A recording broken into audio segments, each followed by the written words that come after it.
When I say Christian formation, what do you think of? Perhaps you think of Sunday school or our church building. Now, I'm about to say something you might think is heretical, so hang on. But what if I were to tell you that Sunday school is not our primary mode of Christian formation?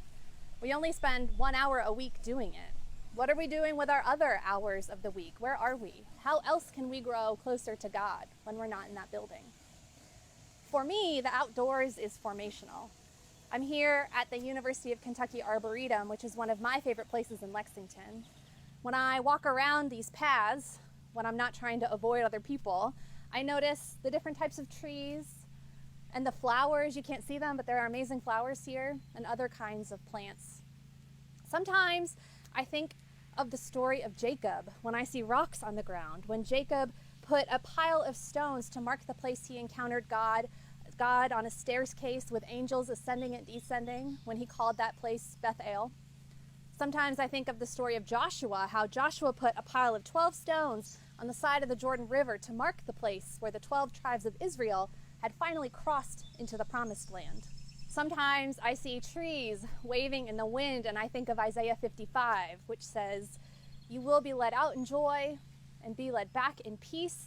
The mountains and the hills will break before you in song, and the trees of the field shall clap their hands." The thing about faith formation is it requires some intention.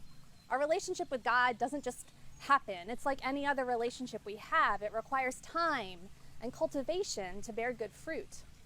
So the next time you're outside, maybe think about what Bible stories come to your mind when you see creation around you. How do you experience God? Do you hear the Spirit blowing through the leaves? How is the outdoors formational for you? You may have heard of the phrase, a thin place. For me, Montreat in North Carolina is a thin place. A thin place is one of those places, there are many, where the boundary between earth and humans and the divine God seems so thin, maybe it's not even there. They're places that facilitate transcendent experiences with God. What are your thin places? How do they bring you closer to God? So next time you're outside, I invite you to think about how the mountains and the hills and the trees and the flowers of the field and the rocks of the earth can help you grow closer to God.